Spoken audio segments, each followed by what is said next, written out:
Ada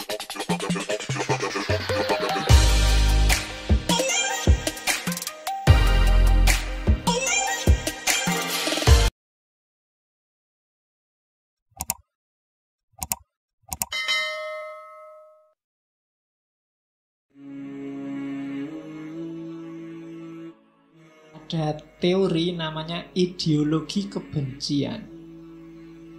Kebencian itu nanti lama-lama akan mengkristal jadi ideologi hidup kita. Ideologi itu seperangkat perspektif, seperangkat pandangan dan aturan, termasuk juknis apa yang boleh dilakukan dan apa yang tidak boleh dilakukan. Ada buku yang saya ambil, carilah di internet, ada yang bisa di-download gratis. Nisa Yanai, The Ideology of Hatred. Katanya Nisa Yanai, hari ini itu hasil cermatannya dia, semua konflik, hampir semua konflik itu sumbernya cuma satu, kebencian. Kalau dulu lebih variatif. Dulu itu ada konflik karena membebaskan diri dari penjajahan, konflik ingin merdeka, konflik apalagi ingin meraih kekuasaan. Tapi hari ini sebabnya seragam, meskipun variabelnya macam-macam. Sebabnya apa? Kebencian. Kamu carilah cerita konflik apapun di media hari ini, sumbernya satu, kebencian. Termasuk di Indonesia. Kamu sebut aja hari ini ada konflik apa wis? KPK melawan DPR. Ada konflik lama yang masih hidup, pro Ahok, anti Ahok. Ada 212 melawan, lupa itu ya. Itu kan awalnya kebencian demi kebencian. Visinya cuma satu, menganggap yang lain jelek, salah, dan harus dihancurkan. Itu kebencian. Dan itu sebab hampir semua konflik hari ini. Simbolnya adalah, kalau menurut buku itu, simbolnya adalah peristiwa 9/11. Itu simbol paling jelas hasil dari yang namanya kebencian. Tidak ada hubungannya dengan penaklukan negara, tidak ada hubungannya dengan pembebasan dari penjajahan, tidak ada. Oke, di buku itu ya. Terus di buku itu juga dibagi dua jenis kebencian. Yang pertama, kebencian dari orang yang ditindas pada yang menindas. Yang kedua, kebencian dari orang yang menindas pada yang ditindas. Kalau orang ditindas terus benci pada yang menindas, itu biasa, masuk akal. Tapi ada juga orang yang menindas justru yang penuh kebencian pada yang ditindas.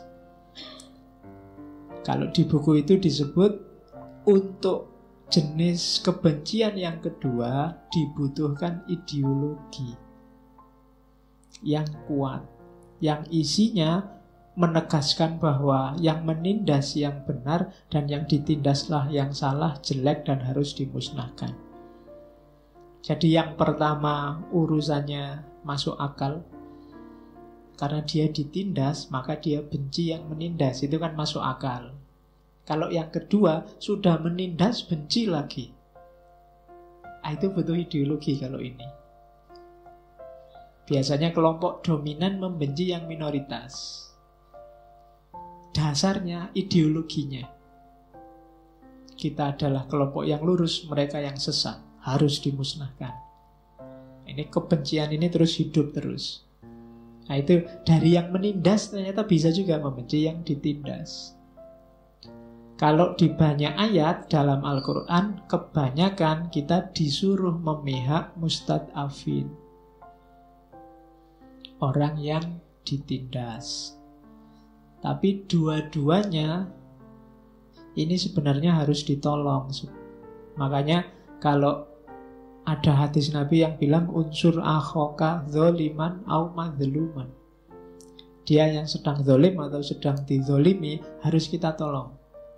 Dua-duanya sedang tenggelam dalam kebencian. Orang menzolimi itu kan pasti juga penuh kebencian.